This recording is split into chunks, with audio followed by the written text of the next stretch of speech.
Demeka ini sakit leukemia.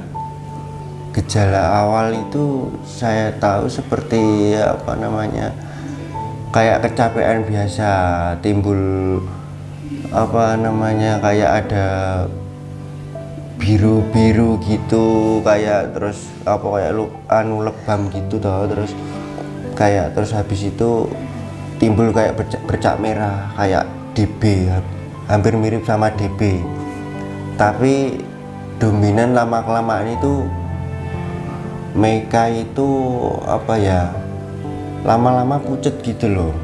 Terus ternyata setelah diperiksakan ke bidan setempat, disarankan untuk tes lab ke puskesmas. Setelah tes lab ke puskesmas, ternyata HB-nya turun, HB nyampe 2,8. Habis itu disarankan harus langsung dibawa ke rumah sakit pusat karena HB cuman 2,8. Untuk anak seperti Meka, HB sudah di bawah rata-rata. Dokternya bilang katanya yang bukannya menakut-nakuti atau gimana, tapi katanya itu ini jenis kayak kanker darah gitu loh. Setelah denger itu saya sama istri itu emang drop, emang sempet kok sampai kayak gini, kok bisa gitu kan pikirannya, sampai kayak gitu. Saya bingung waktu itu saya bingung, gimana ini kok bisa kayak gini. Maksudnya nggak ada keluarga, nggak ada riwayat itu. Soalnya berdoa aja dulu, semoga Dek Meka bisa. Masalahnya ini harus fokus ke HB dulu, HB biar naik dulu. Kalau seumpama ini HB nggak naik ya nggak tahu, itu pun indikasi dokter HB segitu itu kalau buat anak itu sudah koma, bahkan udah kritis lah itu. Alhamdulillahnya itu dibantu sama infus sama deteksi jantung itu nyampe jam berapa ya, sekitar habis maghrib atau ngisak itulah. Itu saya dikabarin sama dokter udah di apa namanya, dipesenin apa darah buat Meka, harus transfusi darah kan.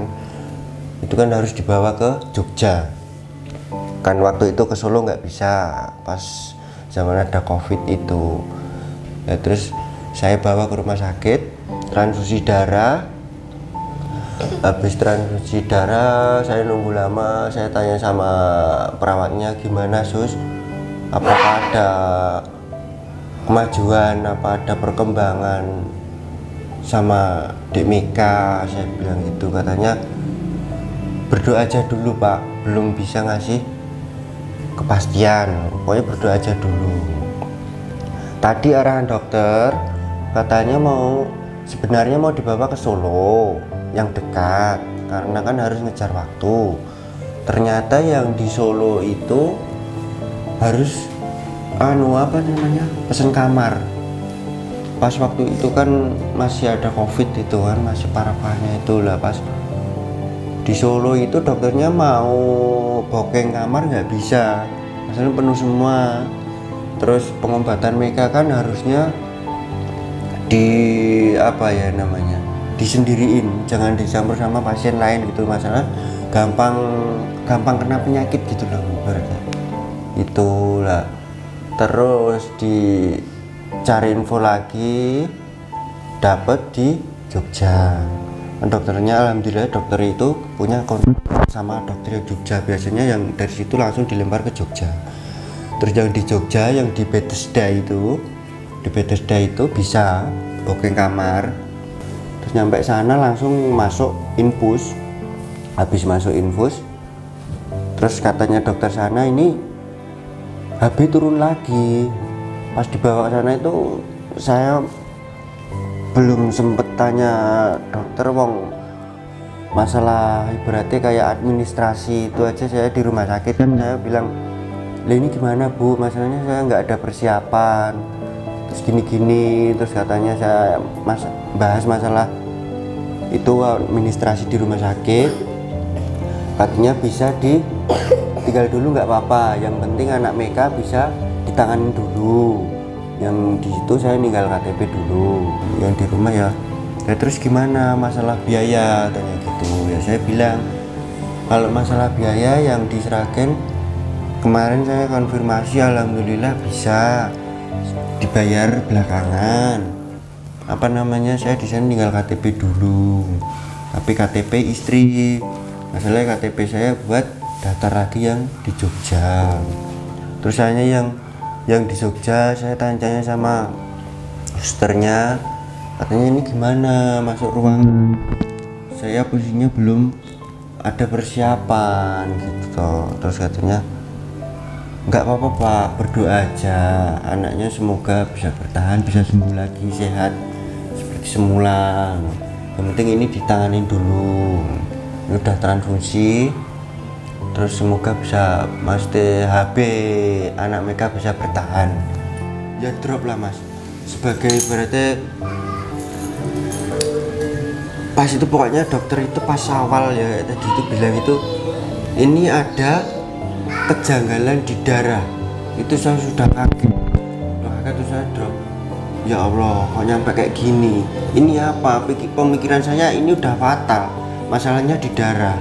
Terus saya sudah lemas, terus saya pokoknya pas denger itu saya langsung duduk, istri kan di samping anak, saya langsung duduk pegangan di bed tempat tidur itu gitu. Saya duduk, gimana? Terus saya loh bapak nggak apa-apa, bapak kenapa, yang kuat berdoa aja. Ya sudah, saya sudah lemas malah dengar kabar anak kayak gitu, pas keadaan itu ya pas seperti itu. Terus dengar apa anak sakit, nyampe ada kejanggalan di darah, nyampe saya sudah kok pemikirannya ini pasti kanker darah, ini harus uji darah, ini udah fatal lah. Pemikiran saya udah wah ini gimana, Allahu alam ibaratnya gitu kan. Pas waktu itu Meka itu seminggu 1 kali, walaupun itu ada indikasi seminggu 1 kali, itu seumpama Meka drop itu minggu bisa nyampe 2 kali 3 kali. Posisi itu pandemi, ada PPKM, itu kan jualannya kayak gitu, kadang pulang juga nggak bawa uang, saya nggak bisa bayar BPJS nya itu, walaupun cuman berapa itu dulu 73 kalau nggak salah, dua orang 73 atau 7 berapa itu lah, lupa saya tuh. Terus buat berobat itu harus ngaktifin itu dulu BPJS yang di apa Bethesda itu. Wong kita aja yang nggak sakit leukemia, cuman ya kayak gini ya sakit ya wajar, flu biasa itu aja kadang gampang tertular. Apalagi katanya Mega sakit leukemia itu HB-nya itu hemoglobinnya itu rendah, gampang terinfeksi. Apalagi saya pas waktu itu sama istri itu pikiran sudah kemana-mana, ini gimana, udah pas COVID terus Mega sakit leukemia. Ya kalau diserang secara mental, secara fisik gitu, saya sama istri sama sekeluarga itu udah bener-bener drop-dropnya orang. Masalahnya pas waktu itu ya bener-bener bingung lah, udah dikasih cobaan anak sakit itu, terus pas pandemi lagi kan mereka gampang terinfeksi itu. Jadi rencana saya itu gini, istri kerja di warung jualan itu, saya pabrik. Jadi istri di warung itu sambil gendong Meka, sambil ngomong Meka. Saya ke pabrik kan, ya namanya pemikiran orang kan cari rezeki, cari kelebihan, semoga lebih rezekinya gitu. Saya kerja di pabrik, istri dagang di pasar. Selang berapa lama ya, udah agak lama itu saya kerja di pabrik Hebel itu yang di Tunjungan itu. Dia sekitar 7 bulanan ya, itu saya masih ikut burungan, wong pabriknya belum produksi sendiri maksudnya. Hebelnya itu masih dari Jawa Timur. Dari saya di situ itu masih ikut burungan ripek nata batu yang susunan besar dijadiin susunan kecil. Saya izinnya pas di Jogja dia minta maaf sama atasan saya yang di Hebel. Saya telat pas itu bilangnya itu. Terus saya di Jogja itu saya baru bilang masalahnya pas waktu itu ngeblank mas. Saya minta maaf kemarin saya libur nggak ada konfirmasi, nggak bisa bantuin teman-teman di pabrik Nata Batam gitu loh. Nah kenapa ya, gitu. Kalau libur kalau nggak bisa masuk ya konfirmasi dulu. Maaf saya nggak bisa konfirmasi, masalah ini anak saya sakit sampai Jogja. Saya bilang gitu, loh sakit apa kan bilang gitu. Saya bilang leukemia. Waktu itu ya awal itu saya sudah bilang sama teman-teman kayak gini ya, katanya ya nggak apa-apa, nanti seumpama kamu sudah bisa ya kamu masuk lagi nggak apa-apa. Itu lama-lama kan sebenarnya saya bilang itu mau resign, mau berhenti bekerja. Ya emang bener saya masih ikut burungan, tapi ikut udah ke kantor. Tapi saya bilang mau resign sama teman-teman, sama atasan saya Pak Alpon, sama teman-teman burungan repack saya. Itu dibilangin jangan resign dulu, anak kamu itu sakit, kamu nanti biaya dari mana kalau gitu, emang warung kamu bisa. Ada yang bilang kayak gitu, nggak tahu saya pusing gitu kan, bingung waktu itu bingung. Masalahnya dari pihak dokter itu saya kan ditanya pas di sana kerja apa, terus anaknya bisa kayak gini kenapa, apa kurang perhatian apa gimana, gini tanya gini. Terus apa mungkin bapak kerja di Hebel itu mungkin kena debu, mungkin kurang bersih, apa bapak pas pulangnya nggak bersih dulu, nggak ganti baju dulu. Terus sebenarnya saya sudah ganti baju, sudah bersih ya, tapi ya namanya ujian ya kan nggak tahu namanya orang ya kena itu. Terus mungkin mereka ya butuh perhatian lagi, jadinya ya udah nggak apa-apa, saya berhenti dulu lah, saya konfirmasi sama keluarga ini gimana ya udah berhenti dulu kerjanya, bilang sama temen-temen sama atasan kamu berhenti dulu. Ya udah saya ngandelin yang di warung.